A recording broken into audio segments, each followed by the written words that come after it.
Allez, Mateus, on est en retard, cria Ricardo Vasconcelos dans les couloirs du manoir, ouvrant tiroirs et placards à la recherche de vieux vêtements.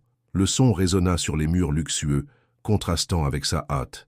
Mateus, le fils de 8 ans, accourut, une chemise trouée à la main. « Papa, est-ce que cette farce va vraiment marcher ?» Ricardo s'accroupit devant le garçon, ébouriffa ses cheveux bruns et sourit. « Oui, tu le feras, fiston. Aujourd'hui, nous allons découvrir qui a du cœur. »« Mais pourquoi ne pouvons-nous pas porter des vêtements normaux ?» demanda le garçon en fronçant les sourcils. « Parce que quand ils nous voient bien habillés, ils agissent différemment. Aujourd'hui, nous allons voir qui aide vraiment, sans savoir qui nous sommes. » Dans le jardin, Ricardo prit une poignée de terre et s'en frotta le visage, salissant ses mains et son uniforme improvisé. Mateus éclata de rire tandis que son père décoiffait ses cheveux. « Maintenant, plus personne ne nous reconnaîtra. » Ils ont laissé leurs voitures importées au garage et ont récupéré le modèle plus simple, presque oublié dans un coin. Ils ont roulé jusqu'au cœur de la ville, choisissant la Praçada C comme étape test. Là, au milieu de la cohue des piétons et du bruit du métro, ils choisirent un coin près de la sortie. L'accord était simple, ils feraient un semblant d'avoir faim et d'être sans abri. Les premières personnes passèrent en courant sans regarder de côté.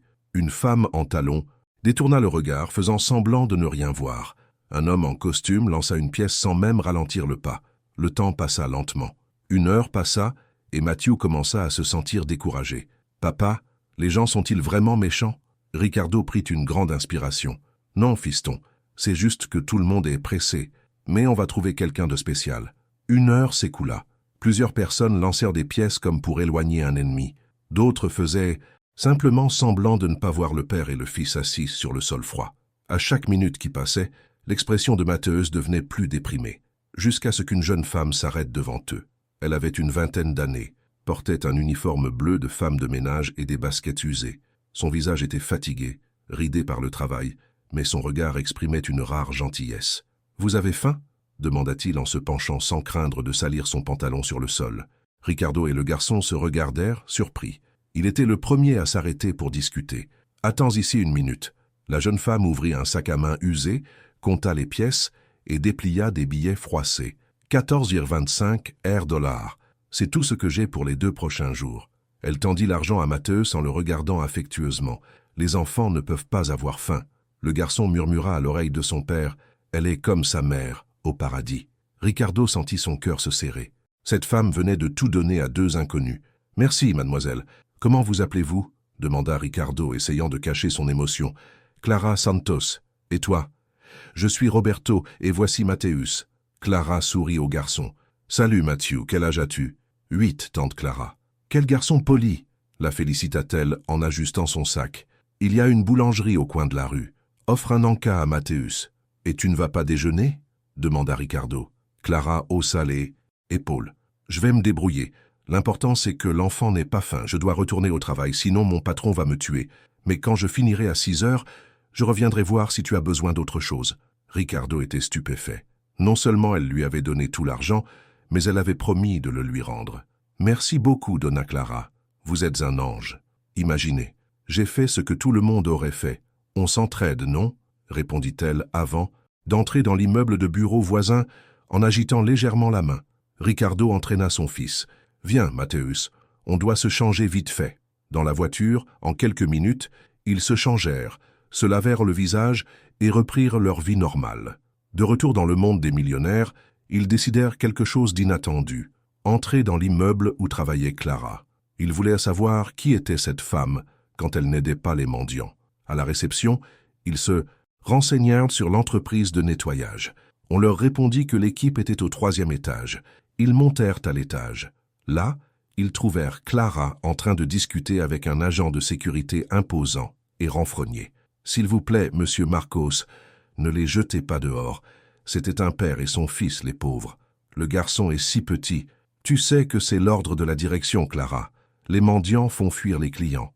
Je sais, mais quand je sortirai, je les aiderai à trouver un endroit où dormir. Mais ne les chassez pas maintenant.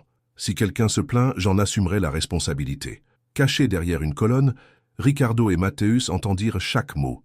Et c'est là que le cœur de Ricardo se brisa, lorsqu'il réalisa que cette femme avait non seulement de la gentillesse dans ses gestes, mais aussi le courage de défier les règles et de perdre son emploi par compassion. Ricardo observait discrètement, le cœur battant. Clara essuyait les tables, époussetait les surfaces et disposait les chaises avec une attention presque maternelle. Il n'y avait aucune précipitation dans ses gestes, mais aucune négligence non plus.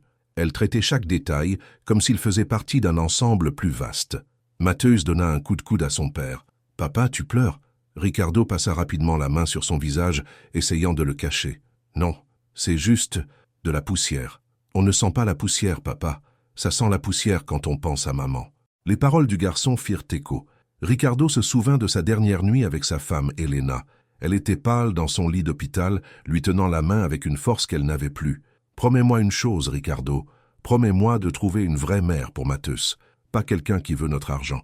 Une vraie mère. » Il l'avait promis, mais il n'aurait jamais imaginé que le destin s'acharnerait sur lui de cette façon, si vite et si inopinément. À 6 heures précises, Clara quitta le bâtiment. Elle était plus fatiguée, son uniforme trempé de sueur, mais elle continuait de regarder autour d'elle à leur recherche. « Eh, où est-il » murmura-t-il, incapable de trouver le père et le fils de la rue qu'il avait promis d'aider. Ricardo prit une décision immédiate. « Mattheus, allons-y, il faut qu'on lui parle. Mais qu'en est-il de notre déguisement ?» Maintenant, il n'y a plus de déguisement. Clara se retourna, surprise, en voyant le père et le fils propres et bien habillés. « Waouh, quelle différence! Tu as réussi à prendre une douche quelque part ?» Ricardo hésita. « Oui, une connaissance nous a laissé utiliser sa douche. » Mattheus, confus, faillit nier, mais resta silencieux. « Génial, » dit Clara, soulagée. « Et ils ont acheté à manger pour Mattheus ?»« Oui, nous l'avons fait. Il l'a mangé parfaitement. Je suis content. Et maintenant, as-tu un endroit où dormir ?» Ricardo prit une grande inspiration. « Pas encore. Je viens de Campinas. Je suis venu ici pour trouver du travail, mais c'est difficile. Voici mon fils, Mattheus. Je suis Roberto. » Clara hocha la tête. « Je sais ce que c'est. J'ai moi aussi été dans le besoin. Si tu veux, il y a un canapé chez moi. Ce n'est pas grand-chose, mais c'est suffisant pour dormir. » Ricardo écarquilla les yeux. « Tu es sûr ? On ne veut pas te déranger. Imaginez, les gens s'entraident et les enfants ne peuvent pas être laissés dans la rue. » Mattheus esquissa un sourire timide. « Tante Clara, tu es vraiment géniale. Comme c'est mignon. » Elle rit. « Tu aimes dessiner ? Principalement Spider-Man. J'ai de la chance. J'ai la télévision par câble. Je peux la regarder pendant que je te prépare un dîner simple. » Sur le trajet du retour en bus, Ricardo observait. Clara saluait le chauffeur, aidait une femme âgée à s'asseoir, faisait des grimaces à un enfant en pleurs jusqu'à ce qu'il rit. Chaque geste renforçait ce que Ricardo ressentait déjà. Cette femme était différente. La maison de Zigst. Clara était petite, composée de 2 pièces dans une ruelle de Capamo Redondo, simple mais propre et bien rangée. Des plantes aux fenêtres, de vieilles photos de famille et des coussins colorés apportèrent de la chaleur à l'espace. « Désolé d'être serré, mais c'est ce que j'ai. »« C'est parfait, » dit Ricardo sincèrement. Pendant qu'elle préparait du riz et du poulet, Mattheus murmura à son père « Papa, pourquoi ne lui dirions-nous pas la vérité?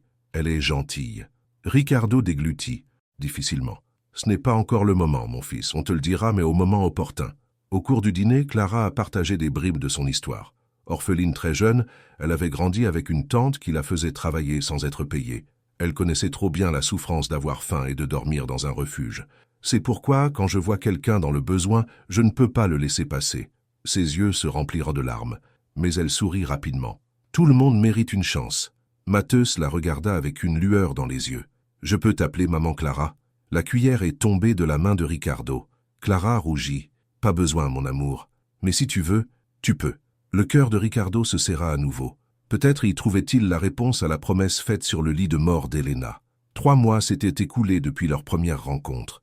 Ce qui avait commencé comme un test pour évaluer la gentillesse des gens s'était transformé en une expérience quotidienne. Ricardo avait prétendu à Clara qu'il avait décroché un simple emploi de vendeur, mais en réalité, il passait tous ses jours libres avec elle et Mattheus. Clara était, aux yeux de tous les habitants du quartier, une femme exceptionnelle. Elle travaillait dur mais trouvait toujours le temps d'aider ses voisins, de s'occuper des enfants des autres familles et de partager le peu qu'elle avait. Pour Mattheus, elle était déjà maman Clara. Pour Ricardo, elle était devenue la raison d'être d'un cœur qui n'avait plus vraiment battu depuis des années. Mais cette double vie a eu des conséquences néfastes. Le jour, dans le monde des millionnaires, Ricardo était l'héritier d'un empire du bâtiment. La nuit, à Capamuredondo, il n'était que Roberto, le père au chômage qui tentait de se remettre sur pied, jusqu'à ce qu'un dîner change tout. Ricardo organisait un rendez-vous dans un simple restaurant du centre-ville. Clara arriva magnifique, vêtue d'une robe qu'elle n'avait jamais portée auparavant. « Tu as gaspillé de l'argent », dit Ricardo, sentant son cœur se serrer. « Je voulais être belle pour toi. Tu le mérites. » Mateus, tout excité, regarda autour de lui. « Papa, il y a même un serveur en cravate ici. » Clara rit mais remarqua quelque chose d'étrange sur le visage de Ricardo. « Tu as l'air différent. Qu'est-ce qui ne va pas ?» Il prit une grande inspiration. « Clara, je dois te dire la vérité. Je ne m'appelle pas Roberto. Je m'appelle Ricardo Vasconcelos. Je suis propriétaire de Vasconcelos Construction. Je suis millionnaire. » La couleur s'est retirée de son visage. « Quoi de neuf ?» Ce jour-là, sur la place, Mateus et moi faisions un test. On voulait voir qui serait vraiment prêt à aider. Et tu étais le seul. Clara se figea, les mains tremblantes sur sa serviette. « Tu faisais semblant? Tout ce temps ?» « Clara, je suis vraiment tombée amoureuse. »« Tombée ?» Elle se leva, les larmes aux yeux. « Tu m'as menti? Pendant 3 mois. Tu m'as fait passer pour une idiote. » Mateus a essayé d'intervenir. « Maman, Clara, ne sois pas fâchée. Toi aussi, tu le savais ?» demanda-t-elle d'une voix brisée. Le garçon regarda son père, incertain de la réponse à lui donner. « Clara, assieds-toi. Laisse-moi t'expliquer. »« Explique quoi? Que tu as joué avec moi? Que tu as fait de moi une expérience ?» En larmes, elle attrapa son sac à main. « Je t'ai donné tout l'argent que j'avais. J'ai eu faim pour t'aider. Et tout ça n'était que mensonge. » Elle se tourna vers Mateus. « Je suis désolé, mon amour, mais je ne peux pas. » Il s'est enfui du restaurant, laissant le père et le fils dévastés. Cette nuit-là, Ricardo a été confronté à son propre père, Otavio Vasconcelos, un homme à la voix grave et au regard de fer. « C'est donc vrai? Tu as couché avec une femme de ménage? Papa, ne dis pas ça. C'est la femme la plus incroyable que j'ai jamais rencontrée. Incroyable? Elle est pauvre. Elle est égoïste. Elle en veut à notre argent. Ce n'est pas vrai. Si ça l'était, je l'aurais utilisé dès le début. » Otavio frappa du poing sur la table. « Je ne permettrai pas qu'un Vasconcelos détruise la réputation de la famille à cause d'une domestique. » Ricardo le regarda avec fermeté. « Ce n'est pas à toi de décider avec qui je vais rester. » Mais le vieil homme n'était pas homme à accepter la défaite. Dans le silence de son bureau, il préparait déjà son prochain coup. Détruire l'image de Clara, qu'en soit le prix. Quelques jours plus tard, Clara reçut une offre inattendue. Une femme élégante se présenta à sa porte et se présenta sous le nom de Sylvia. « On m'a recommandé ton nom. Je paie $3000 par mois pour entretenir ma maison. Elle est grande, mais tu es seule la plupart du temps. » Les yeux de Clara s'écarquillèrent. « 3000 ? C'est vrai. Tu peux commencer demain. » Son cœur vacillait, mais le besoin l'emportait. Elle accepta. Le lendemain matin, il arriva au manoir indiqué. Elle fut accueillie par un homme aux cheveux gris, bien habillé, qui se présenta comme « Monsieur Gilberto ». Clara ne soupçonna pas qu'il s'agissait d'Otavio déguisé. « On travaille correctement ici », dit-il d'un ton autoritaire. « On ne se relâche pas. »« Oui, monsieur. Je veux que tout brille. Si je te le dis 3 fois, tu le feras sans te plaindre. »« Compris. » Ainsi commença un cycle d'humiliation. Chaque fois que Clara nettoyait une pièce, Otavio découvrait un défaut invisible et ordonnait qu'elle soit refaite. Il renversait délibérément des objets, inventant des tâches inexistantes. Il la regardait, les bras croisés, un sourire cruel aux lèvres. « Les gens comme toi sont nés pour servir les gens comme nous, n'est-ce pas ?» lança-t-il un jour en la voyant à genoux nettoyer le sol. Clara leva ses yeux pleins de larmes, mais resta silencieuse. Elle avait besoin de ce travail. Dans le bus du retour, il s'est confié à Donna Sida, sa voisine âgée. « Cet homme n'est pas normal. Il m'humilie tout le temps. Tiens bon, ma fille. Le salaire est bon. » Clara soupira. « Je ne sais pas si ça vaut toute cette souffrance. » Ce qu'elle ne savait pas, c'est que ce patron était le même homme qui, dans les coulisses, complotait pour la faire sortir de la vie de Ricardo une fois pour toutes. Le 3e jour de travail avait déjà épuisé Clara. Monsieur Gilberto semblait prendre plaisir à la voir brisée. Lorsqu'elle eut enfin fini de nettoyer les dernières vitres, les bras endoloris et les vêtements trempés de sueur, elle entendit sa voix résonner derrière elle. « Intéressant, » dit-il, tenant une photo encadrée dans ses mains. « Connaissez-vous cet enfant ?» Clara se figea. C'était Mateus, souriant sur une vieille photo. « Ce garçon, je le connais. C'est mon petit-fils, » révéla Otavio, laissant tomber le masque. Clara laissa échapper la photo. « Tu est le père de Ricardo.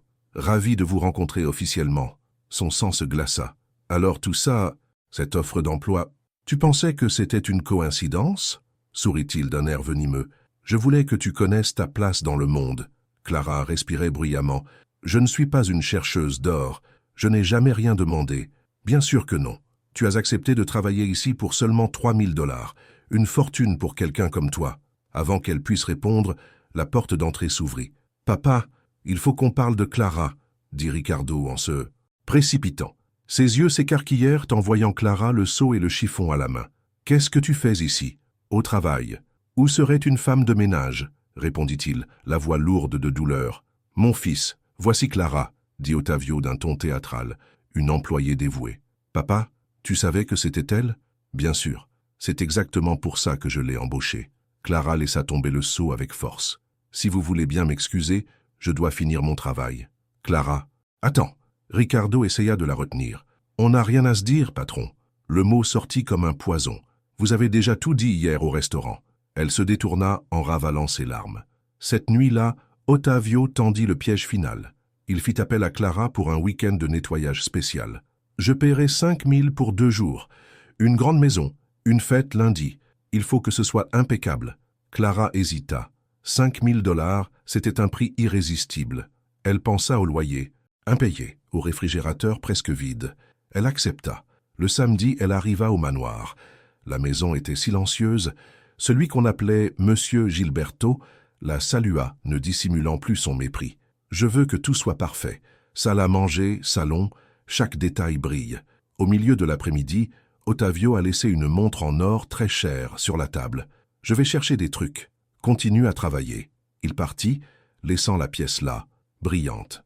Clara finit de ranger le salon et alla à la cuisine chercher des provisions. À son retour, l'horloge n'était plus sur la table. Elle trouva cela étrange, mais pensa qu'il l'avait rangée. Quelques minutes plus tard, la porte s'ouvrit. Ottavio revint accompagné de Ricardo. « Mon fils, je suis venu te montrer quelque chose. »« Clara ?» Ricardo s'arrêta surpris. « Que fais-tu ici ?»« Je travaille.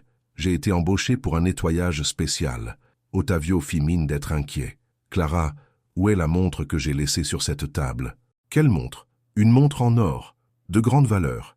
Elle était là avant mon départ. » Clara sentit son visage se vider de son sang. « Je n'ai vu aucune horloge. Étrange. Il n'y avait que toi et moi dans la maison. Vous insinuez que je l'ai attrapée ? Je n'insinue rien. Je dis juste que c'est parti. Alors tu pourras fouiller mon sac. » Clara ramassa son sac usé et le jeta sur la table. « Tu pourras tout regarder. » Ottavio l'ouvrit lentement, tel un magicien préparant un tour. Et, sous le regard incrédule de Ricardo, il sortit la montre étincelante de son sac. « Regarde ce que j'ai trouvé. » Clara se figea. « Ce n'est pas moi qui l'ai mis là. C'est quelqu'un d'autre qui l'a mis là. Qui le ferait ? Moi ?» Ottavio feignit l'indignation. « Pourquoi ferais-je ça ?» Ricardo regarda Clara, le cœur brisé. « Comment cette montre a-t-elle atterri dans ton sac ?»« Je ne sais pas. Je jure que je ne l'ai pas attrapée. »« Je suis désolé, mon fils, » dit Ottavio, d'un ton faussement triste. « Maintenant, tu sais qui elle est vraiment. » Clara regarda Ricardo dans les yeux, les larmes aux yeux. « Alors c'est fini ? Après tout ça, tu crois ton père et pas moi ?» Ricardo hésita. Le silence lui suffisait. Clara ramassa son sac d'une main tremblante. « Inutile d'ajouter quoi que ce soit. J'ai déjà tout compris. » Il est parti en claquant la porte, laissant Ricardo brisé et Ottavio cachant son sourire de victoire. Après le piège de l'horloge, la vie de Clara s'est effondrée. En quelques jours, des rumeurs se sont répandues dans le quartier et les commerces où il travaillait. Son nom a été qualifié de voleuse. À la boulangerie du coin, le propriétaire a refusé de travailler. « Désolé, Clara, mais j'ai reçu un appel disant que tu voles tes patrons. »« Monsieur Ronaldo, vous me connaissez depuis des années. Je sais, mais je ne peux pas prendre le risque. C'était comme ça à 5 endroits différents. Porte close, regard méfiant, silence, gêné. À la maison, Donacida essayait de la réconforter. « Ma fille, tu ne manges rien. Tu n'as que la peau sur les os. Je n'ai pas faim. Pourquoi tu ne le fais pas? Tu as à peine déjeuné ces derniers temps. » Clara occupait des petits boulots mal payés, faisant du ménage pour 15 ou 20 réaux. C'était à peine de quoi acheter du pain et du lait. Le désespoir s'installait, jusqu'à ce qu'un violent vertige la fasse tomber sur le canapé. Donacida se précipita pour la soutenir. « Clara, ma fille, qu'est-ce que c'était ?» Ils l'ont emmenée d'urgence au centre de santé. Le médecin, après examen, a donné la nouvelle. « Félicitations, Vous êtes enceinte d'1 mois. Les yeux de Clara s'écarquillèrent. Enceinte? Oui, mais il faut mieux manger. Le bébé a besoin de nutriments. Sur le chemin du retour, il accueillait les examens avec les larmes aux yeux. Comment vais-je élever cet enfant? J'ai à peine de quoi manger. Donacida la serra dans ses bras. On trouvera un moyen, on l'a toujours fait. Pendant ce temps, au manoir, Matthäus n'arrêtait pas de demander « Papa, pourquoi maman Clara ne vient plus ?» Ricardo détourna le regard. « Mon fils, on a parlé. Mais elle n'était pas méchante, elle était bonne avec moi. C'est compliqué. Parfois, les gens ne sont pas ce qu'ils semblent être. » Matthäus s'enferma dans sa chambre et pleura doucement. Un jour, il croisa son grand-père au téléphone. « Allô, Ricardo? C'est à propos de cette femme de ménage. Ne lui donnez pas de travail. Elle vole. Ce n'est pas une rumeur. Je l'ai vue de mes propres yeux. Racontez-le à tout le monde. Cette femme ne peut travailler nulle part. » Matthäus, caché derrière la porte, se figea. Son grand-père gisait. Il sortit son nouveau téléphone portable et, les mains tremblantes, appuya sur le bouton d'enregistrement. La voix d'Ottavio continua. « Si quelqu'un te pose la question, dis qu'elle a volé une montre. Ce n'est pas un mensonge. Enfin, ce n'est pas un mensonge complet. » Le garçon cessa d'enregistrer, le cœur battant. Il avait des preuves en main, mais il ignorait le poids de ce qu'il transportait. 2 semaines plus tard, Clara était déjà enceinte de 2 mois. Elle travaillait en cachant son ventre, mais ses vertiges s'aggravaient. Chez une cliente, elle a failli s'évanouir en faisant le ménage. « Ma fille, tu es pâle, » dit le patron. « Tu es enceinte, n'est-ce pas ?» Clara hésita. « Oui, je le suis, depuis 2 mois. Et le père, il ne le sait pas. Et il ne le saura jamais. Il me déteste.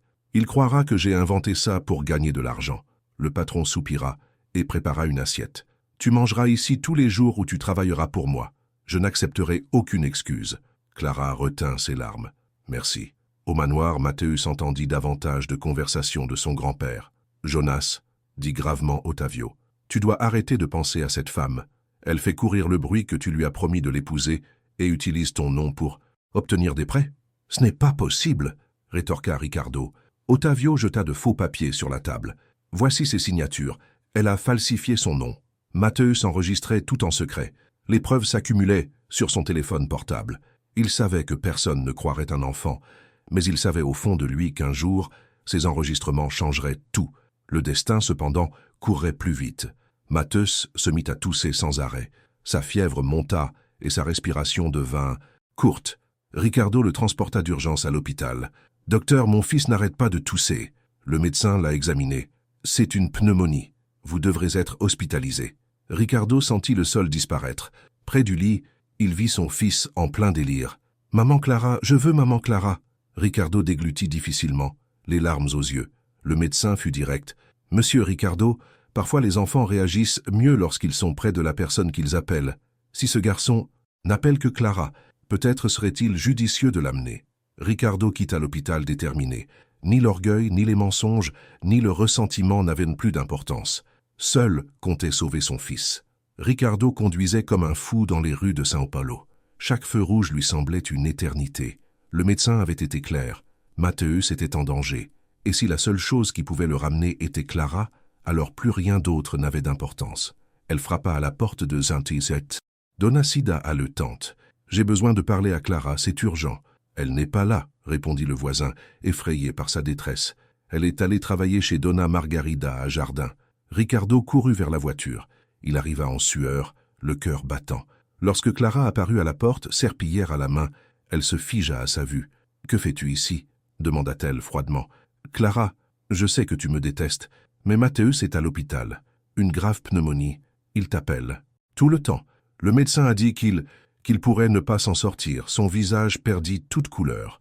Mon Dieu, Matthew. » Elle laissa tomber le tissu sans réfléchir. « Conduis-moi à lui, tout de suite. » Dans la voiture, les larmes coulaient sur le visage de Clara. Comment a-t-il pu tomber si malade? Je ne sais pas. Il a arrêté de manger, de jouer. Il a juste demandé de tes nouvelles. Elle ferma les yeux, sa main se posant instinctivement sur son ventre de femme enceinte de 3 mois.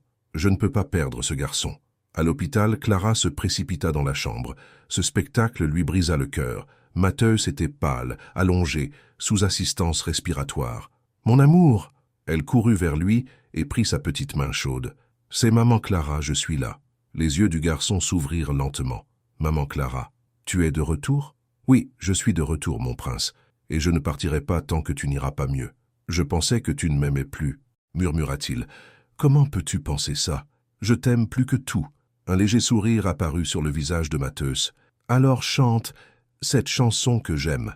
Clara lui caressa les cheveux et commença à lui chanter doucement une berceuse. En quelques minutes, le garçon se détendit, sa poitrine se soulevant plus légèrement. Il s'endormit paisiblement pour la première fois depuis des jours. Le médecin entra dans la pièce, surpris. Incroyable. Ses signes vitaux se sont grandement améliorés. S'il continue comme ça, il guérira. Ricardo, debout sur le seuil, s'essuya les yeux.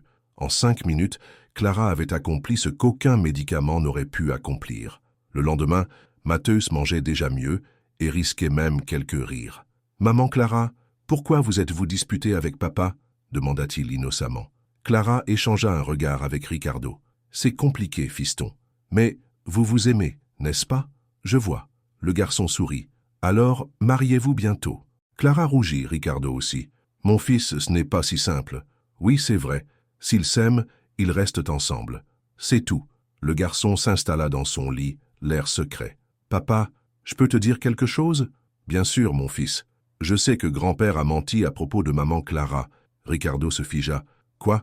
Je l'ai entendu au téléphone.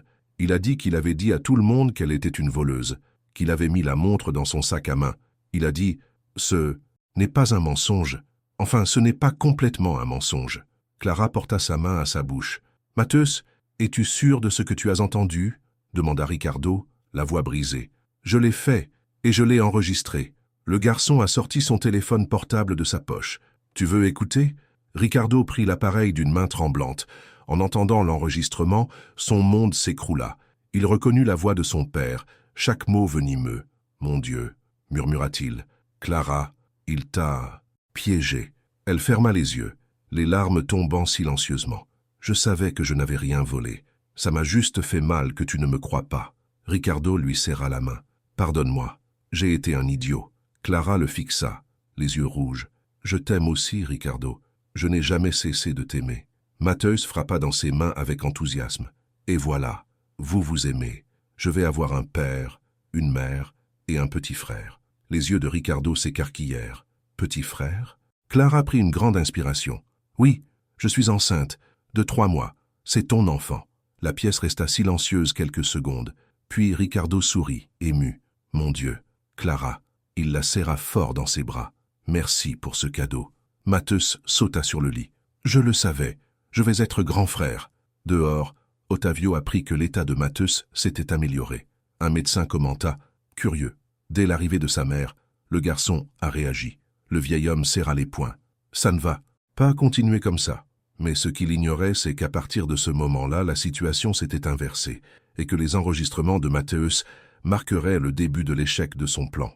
Matheus sortit de l'hôpital quelques jours plus tard. Encore fragile, mais souriant, il quitta l'hôpital main dans la main avec Clara et Ricardo. Impossible de nier que sa présence avait sauvé le garçon. Dans la voiture, Ricardo prit une décision. « Clara, il faut régler nos comptes avec mon père. »« Ricardo, est-ce une bonne idée? Cet homme a déjà fait tant de mal. C'est exactement pour ça. Il doit entendre la vérité. » Au manoir, Ottavio était dans son bureau lorsqu'il entendit le grondement de la voiture. Il sortit dans le salon et s'arrêta, surpris. Ricardo, Clara et Matheus entraient ensemble. « Qu'est-ce que ça veut dire ?» Sa voix résonna froidement. « Papa, il faut qu'on parle. » Ricardo garda une posture ferme. « Je n'ai rien à dire à cette femme ici. »« Oui, c'est vrai. » Ricardo rapprocha son fils. « Et tu vas l'entendre maintenant. » Ottavio plissa les yeux. « Tu es fou, Jonas. Après tout ce qu'a fait cette femme de ménage ?» Matheus s'avança, faisant face à son grand-père avec le courage de quelqu'un qui n'accepte plus l'injustice. « Grand-père, écoute ça. » Le garçon a sorti son téléphone portable et a appuyé sur « Play ».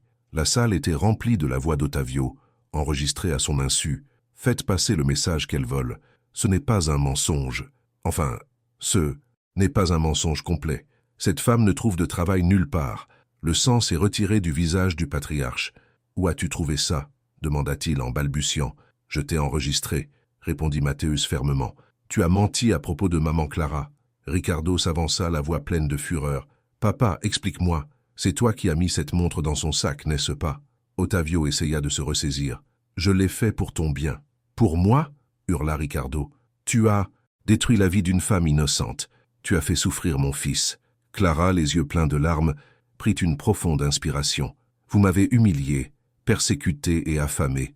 Mais vous savez quoi, monsieur Ottavio? Je vous pardonne. » Il la regarda, incrédule. « Tu me pardonnes? Après tout ça? » « Je pardonne parce que je ne veux pas vivre avec le cœur rempli de haine, mais ne pense pas que j'oublierai. » Ricardo s'approcha de son père, le fixant du regard. « Écoute bien, père. À partir d'aujourd'hui, Clara est la femme de ma vie. Elle sera mon épouse, la mère de mes enfants, et tu la respecteras. Et si je n'accepte pas, grogna Ottavio, alors tu perdras un enfant. Tu vivras seul jusqu'à la fin de tes jours. » Un silence pesant s'abattit sur la pièce. Pour la première fois, le vieux Vasconcelos resta sans réponse. Ricardo prit la main de Clara et de Mathéus. « Allons-y, nous avons une nouvelle vie à construire. » Alors que la porte se refermait, Ottavio se tenait là, ressentant le poids de la défaite. L'empire qu'il pensait contrôler n'était rien comparé à la vérité qui venait d'être révélée. Et pour la première fois, il réalisa, peut-être avait-il perdu non seulement la confiance de son fils, mais aussi l'amour du seul petit-fils qu'il appelait encore grand-père. Les semaines suivantes furent pleines d'espoir. Ricardo demanda Clara en mariage, sans chichi ni ostentation. « Je te veux juste, Mathéus, et le bébé qui va naître, » dit-il avec émotion. Clara accepta, mais posa une condition, pas d'exagération. « Notre mariage sera simple comme nous sommes. » Donacida pleurait chaque fois qu'elle aidait à ajuster la robe de la mariée. « Ma petite fille se marie, » disait-elle, en ajustant le tissu simple mais élégant. Mathéus continuait de parler. « Papa, c'est pour quand? La semaine prochaine? Je le veux tout de suite. » Le jour J arriva. L'église était petite, ornée de fleurs blanches. Clara entra, bras dessus, bras dessous, avec Donna. Sida, le sourire timide mais les yeux brillants. Ricardo l'attendait à l'autel, Mathéus fièrement à ses côtés. « Papa, elle est magnifique, » murmura le garçon. « C'est la plus belle femme du monde, » répondit Ricardo. La cérémonie s'est déroulée paisiblement jusqu'à ce que les portes s'ouvrent brusquement. Ottavio entra accompagné de 2 agents de sécurité. « Cette cérémonie ne peut pas continuer !» cria-t-il, provoquant le retour de tous.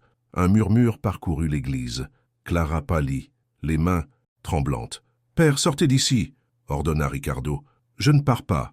Je vous épargne une terrible erreur. Cette femme a trompé tout le monde. » Il brandit un dossier de papier. « Voici la preuve qu'elle a été arrêtée pour vol et qu'elle a des dettes en banque. » Certains invités murmurèrent avec suspicion. Clara se mit à pleurer, ressentant la même humiliation qu'auparavant. « Des mensonges !» s'avança Ricardo, essayant d'arracher les documents des mains de son père. « Ce n'est pas un mensonge !» insista Ottavio. « Tout est là. » C'est alors que Mathieu fit un pas en avant. La voix de l'enfant résonna plus fort que n'importe quel cri. « Grand-père, tu es un menteur !» Tout le monde se tut. Le garçon sortit son téléphone portable de la poche de son costume et appuya sur « Play ». À ce moment-là, la voix d'Ottavio résonna à travers les murs de l'église. « Si tu ne trouves rien contre elle, invente quelque chose. Ce n'est pas la première fois qu'on fait ça. Je veux prouver qu'elle n'est pas bonne pour ma famille. Peu importe le prix. » Les murmures se transformèrent en stupeur. Les invités se regardèrent, incrédules. Le prêtre se plaqua la main sur la bouche. Clara trembla, mais maintenant de soulagement, la vérité était dite. Ottavio tenta de se défendre. « C'est un piège. » Mathéus leva le menton. « Non, ce n'est pas ça. Je t'ai enregistré. » Ricardo regarda son père dans les yeux, furieux. « Ça suffit, papa. » Le masque était tombé. Clara essuya ses larmes et parla fermement. « Maintenant, tout le monde sait qui est le vrai menteur ici. » L'église a éclaté en applaudissements. Donacida a serré Clara dans ses bras, en larmes d'émotion. « Ma fille, tu as gagné !» Le prêtre, reprenant son souffle, sourit. « Bon, on continue la cérémonie ?»« Oui, nous pouvons, » dit Clara rayonnante. Et devant tout le monde, le prêtre déclara « Je vous déclare mari et femme. » Ricardo et Clara s'embrassèrent sous les applaudissements émus. Mathéus courut les serrer dans ses bras. Maintenant, on est une vraie famille. Au fond de l'église, Ottavio émergea la tête basse, humilié devant tout le monde.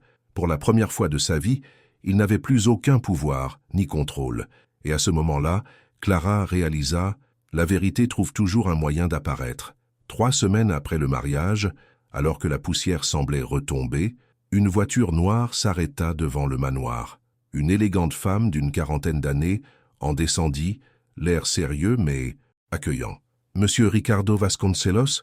demanda-t-elle lorsqu'elle fut reçue. « C'est moi. Je suis la déléguée Carla Santos. » Je suis ici pour enquêter. Ricardo et Clara échangèrent des regards affligés. Une enquête? À propos de quoi? Demanda-t-il. À propos de la falsification de documents et de la diffamation. Clara haleta.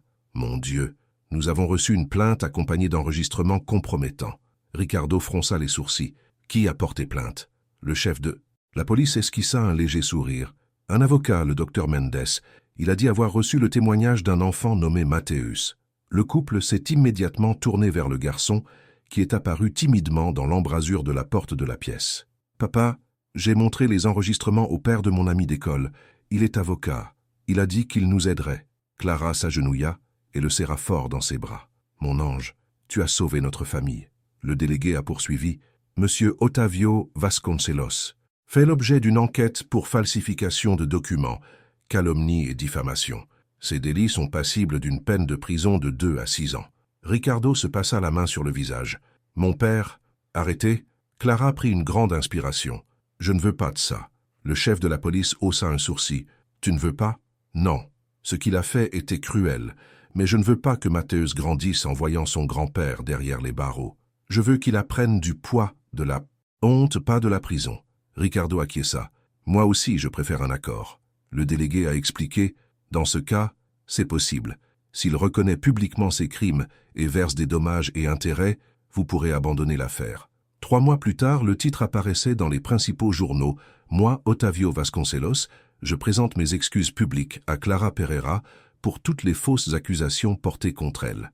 J'avoue avoir agi avec préjugés et avoir injustement diffamé une femme honnête et travailleuse. Je regrette profondément mes actes. » Clara pleurait en lisant chaque ligne. À côté d'elle, Ricardo la serrait dans ses bras. Il finit par la saluer. « Et la compensation ?» demanda-t-elle encore stupéfaite. L'affaire a été conclue à 80 000 réaux. Clara faillit tomber à la renverse. 80 000, c'est le moins que tu aies souffert. Mathéus sauta de joie. Maman Clara, maintenant tu peux aider beaucoup de gens. Et c'est exactement ce qu'elle a décidé de faire. Avec l'argent de l'indemnisation et le soutien de Ricardo, le Fondation Hope, un espace communautaire dans le quartier où il a grandi, un lieu où les enfants peuvent se restaurer, bénéficier de cours particuliers et d'activités. Lors de l'inauguration, Clara a prononcé un discours d'une voix étranglée. Quand je n'avais rien, je trouvais quelqu'un pour partager le peu que j'avais. Maintenant, c'est à mon tour de donner en retour. Des applaudissements résonnèrent sur la place. Ricardo, ému, comprit. Clara avait transformé la douleur en objectif. 2 ans s'étaient écoulés depuis le jour où la vérité avait éclaté. La demeure des Vasconcelos avait changé d'aspect. Clara avait ajouté sa touche personnelle à chaque recoin. Des plantes aux fenêtres, des couleurs plus vives, une atmosphère chaleureuse inédite. Une partie de la propriété a été transformée en Fondation Hope, où des dizaines d'enfants recevaient leurs repas, étudiaient et jouaient en toute sécurité. Leurs rires résonnaient dans les jardins, mêlés à la musique des cercles de capoeira et aux chants enfantins. Sur le porche, Clara balançait dans ses bras la petite Sofia, âgée de 2 ans, tandis qu'elle faisait ses premiers pas maladroits sur la pelouse. « Vas-y, ma fille, un à la fois », l'encouragea-t-il. Mathéus, maintenant âgé de 10 ans, courait aux côtés de sa sœur, l'encourageant à chaque pas qu'elle faisait. « Elle a marché !» cria-t-il en frappant des mains. « Sofia a marché !» Ricardo apparut derrière lui, riant et admirant la scène, les yeux embués de larmes. « Vous êtes ma fierté. » Clara se retourna en souriant. « Nous 4, tu as oublié Mathéus. Comment oublier ce gamin qui est devenu mon compagnon de vie ?» Ricardo ébouriffa les cheveux du garçon qui rit. L'atmosphère était paisible, mais une ombre planait sur Clara. Otavio. Depuis son apparition publique, il s'était isolé, disparaissant pendant des mois, jusqu'à ce qu'une lettre arrive quelques semaines plus tôt. « Mon fils, tu me manques. J'essaie de devenir une meilleure personne. Si tu peux me donner une seconde chance, je t'attendrai. » Ricardo montra la lettre à sa femme en silence. Clara soupira simplement. Le vrai changement prend du temps. Ce jour-là, cependant, alors que la famille célébrait les premiers pas de Sofia, l'interphone sonna. C'était un livreur portant une petite boîte et une enveloppe. À l'intérieur se trouvait une carte, manuscrite. « Clara, je ne sais pas si je mériterai un jour le pardon, mais j'aimerais que ma petite fille ait quelque chose de moi. Avec regret, Otavio. » Dans la boîte, un simple jouet en bois, un cheval à bascule qu'il a lui-même fait restaurer. Clara resta immobile.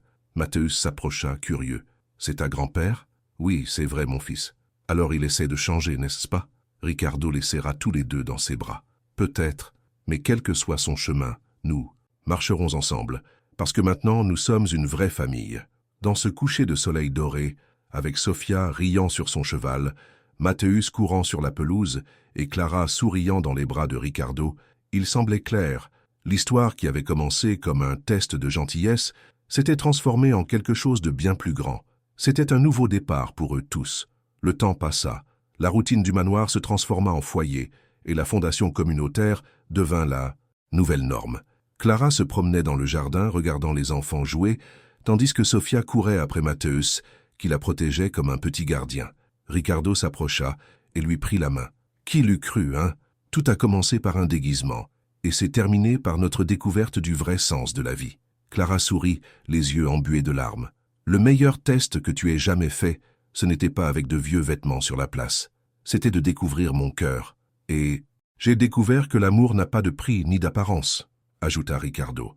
Mathéus courut vers eux, essoufflé. « Papa, maman, Sofia est presque en train de courir. » Clara se pencha pour prendre sa fille dans ses bras en riant. « Notre bébé grandit déjà si vite. »« Et toi aussi, champion, » dit Ricardo en serrant son fils dans ses bras. « Quand je serai grand, j'aiderai les gens comme toi à les aider, » dit Mathéus sérieusement, comme si c'était une promesse.